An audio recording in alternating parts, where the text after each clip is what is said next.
Welcome, friends. Welcome to the podcast Fulfilled After 50. So glad that you are here.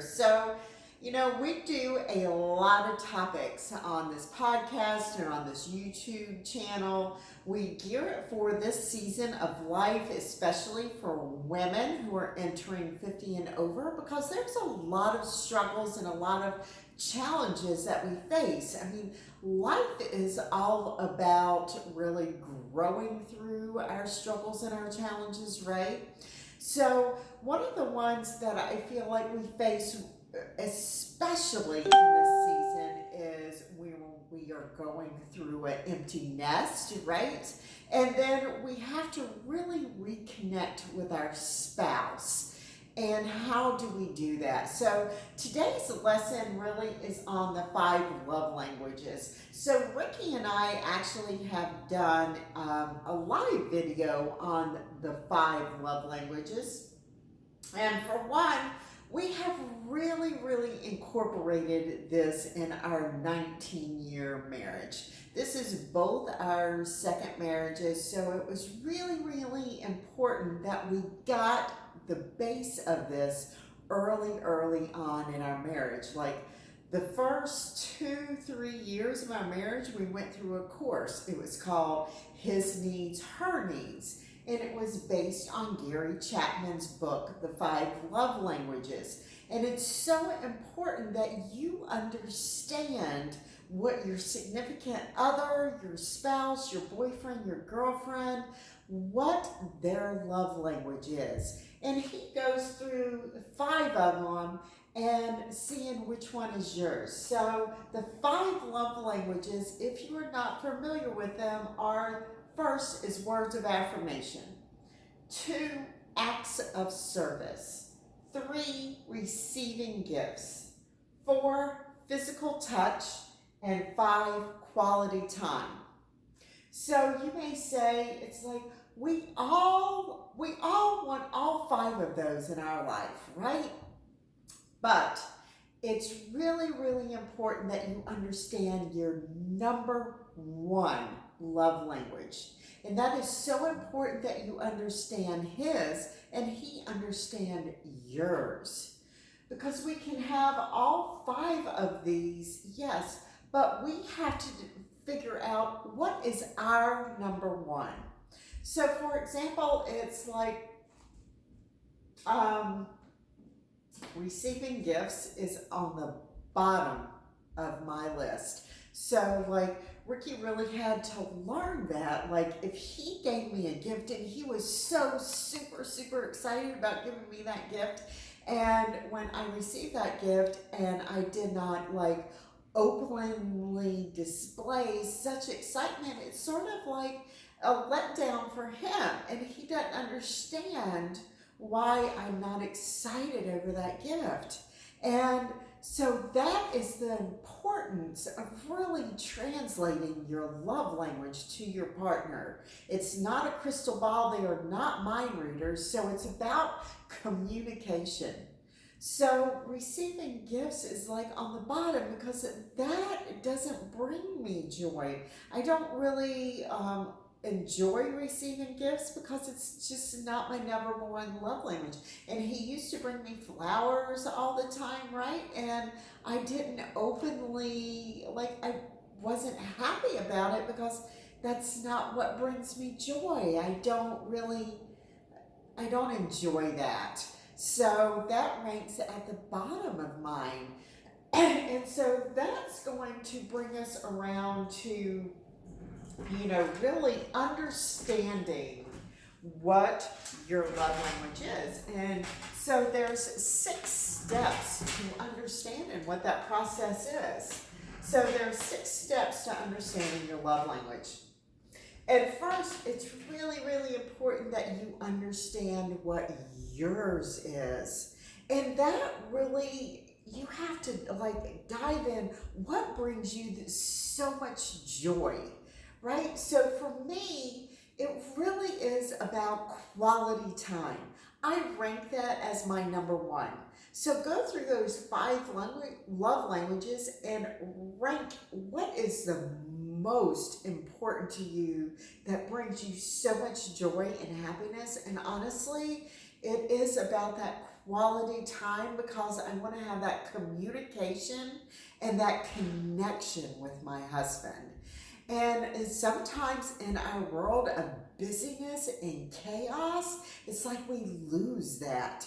And when I lose that quality time with him, it's like I'm really probably not at my happiest, because I feel like we're like two ships passing in the night. And really, I go into a marriage because you are going in for that partnership, right? And that companionship and that intimacy. So that quality time is what brings all of that about for me. So if we are lacking on that quality time, then I have to communicate that with him and be like, we need to take some time for ourselves. It's time to get away. It's time just to put everything down.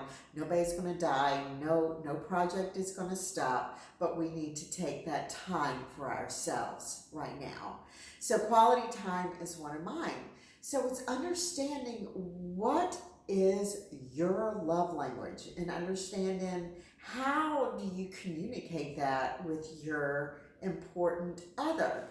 The next is understand what their love language is. Help them understand theirs.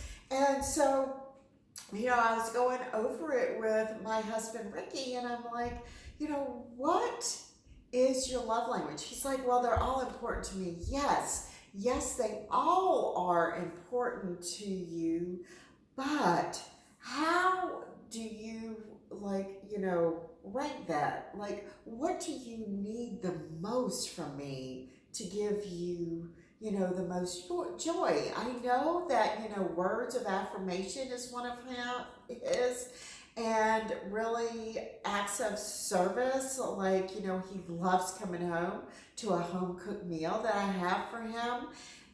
But words of affirmation is really, really important to him. He wants to hear the words, I love you, I appreciate you, I'm proud of you. So really, even though he does not understand, like, that's his number one, I know that that's his number one.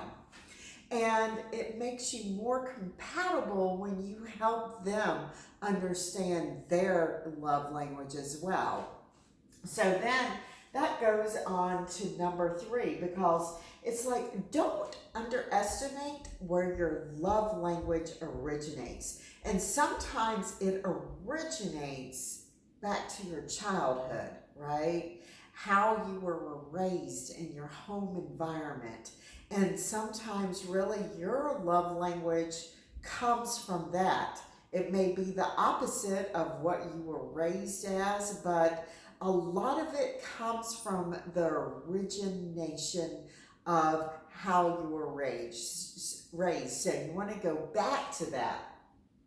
The next, number 4, is really, really go deep. Go deeper into that communication. Like, if yours is quality time, but that quality time is maybe your spouse is just happy, like sitting at home on the weekend, and you're okay with that, but that's not what brings you the most joy and happiness, okay?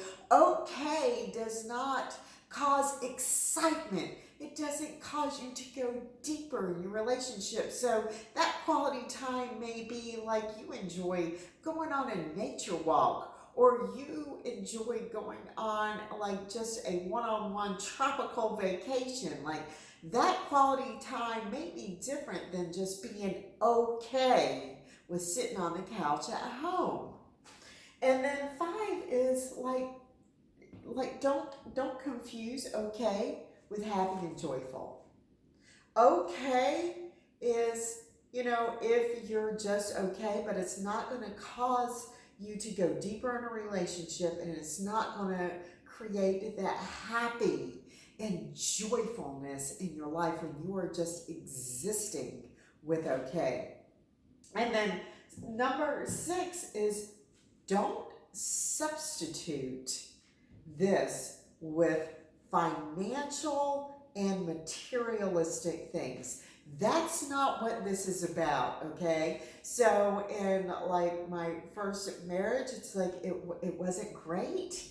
And so things were trying to be substituted with material things. Guys, that's not what's going to get you to that love language. That's going to get you to going deeper in a relationship. That's not what's going to get you to really growing as a couple and growing and nurturing your marriage or your relationship. Do not let financial and materialistic things cloud your idea and vision of what your love language is, okay? So being okay is not exciting, all right? Remember that. And increase your joy and happiness with experiences, guys. You know, your experience that you have with others. So, just recapping, what our love language is, words of affirmation. And that just means like, telling them how much you appreciate them, being so grateful for everything that you have together. It's encouraging them. It's writing them a letter. I have written so many letters to Ricky, like even early on in our relationship, that just a letter is meaning words of affirmations, okay? It's even a voice text, like leaving them like a little voice message during the day, if this is their love language. And that's what you have to discover. Is this their number one? So for me, knowing what Ricky's love language is, I know that this is it, because when he sees a letter that I've written him, he really, really appreciates it. He knows I'm thinking of him, and just leaving him like a voicemail or sending him a text saying, I love you, I'm thinking of you, it means so much. But this is his love language, and I understand what his is. So the next is acts of service. Acts of service, guys, is like taking out just the trash for your significant other. Or like when I come in from a really long day, or if I know that Ricky's going to have a really long day, then I'm going to have a meal prepared for him. But it is some kind of acts of service that you know that they really, really appreciate. And then 3, receiving gifts. Guys, gifts don't have to be some kind of extravagant thing. But if you know that gifts are their love language, so maybe it might be just as simple as if it is, for a man, maybe it's just getting them, maybe just t-shirts, underwear or something, But receiving gifts may be something really, really simple. It doesn't have to be extravagant if this is their love language and they love like the excitement on their face when they open a gift. You know that that's their love language. So, like for Ricky's birthday, which was a few weeks ago, we have the Samsung phones. I know all you iPhone lovers are not Samsung users, but we are. And so I got him the Samsung smartwatch, and he loves it, guys. He absolutely loves it. So receiving gifts is probably his second love language. So I'll place gifts under that, even though he's like, gifts isn't really what matters to me. I know that he loves them, and his excitement when he opens them, I know that that falls a close second. 4th is a physical touch. Guys, physical touch does not mean like a sexual encounter, or it has to be a really intimate thing. It can be just a touch, just going by and just touching them on the shoulder, just a hug. How many times have you just received a hug and it meant so much to you, right? Or just going down the street and holding hands, right? So your physical touch is all about just actually just going up to that person, having that physical touch on them, it represents I love you, I care for you, I appreciate you. It's all those things. And then the fifth one is that quality time. And what does quality time mean, guys? It means putting your phone actually maybe in another room. It actually may mean leaving it at home. Lord forbid you leave your phone at home for a couple hours. I know the world may crumble, right? But quality time is exactly what that means. It's being present, and if it's only for an hour and your partner only requires that hour time, make sure that you are absolutely present with them. And the only thing that you are talking about is each other. That is quality time. Again, is that your love language or is that theirs? So it's about his needs and your needs. Finding out what is important, because that is what makes a happy, joyful life. So I hope you'll write those down. If you have not subscribed to the podcast, please subscribe. Hit that subscribe button. If you are not over in our Fulfilled After 50 free Facebook group, please come over there. We'd love to have you. But just, we have a new podcast that comes out every single week. Would love to see you on here. But have an awesome, amazing day.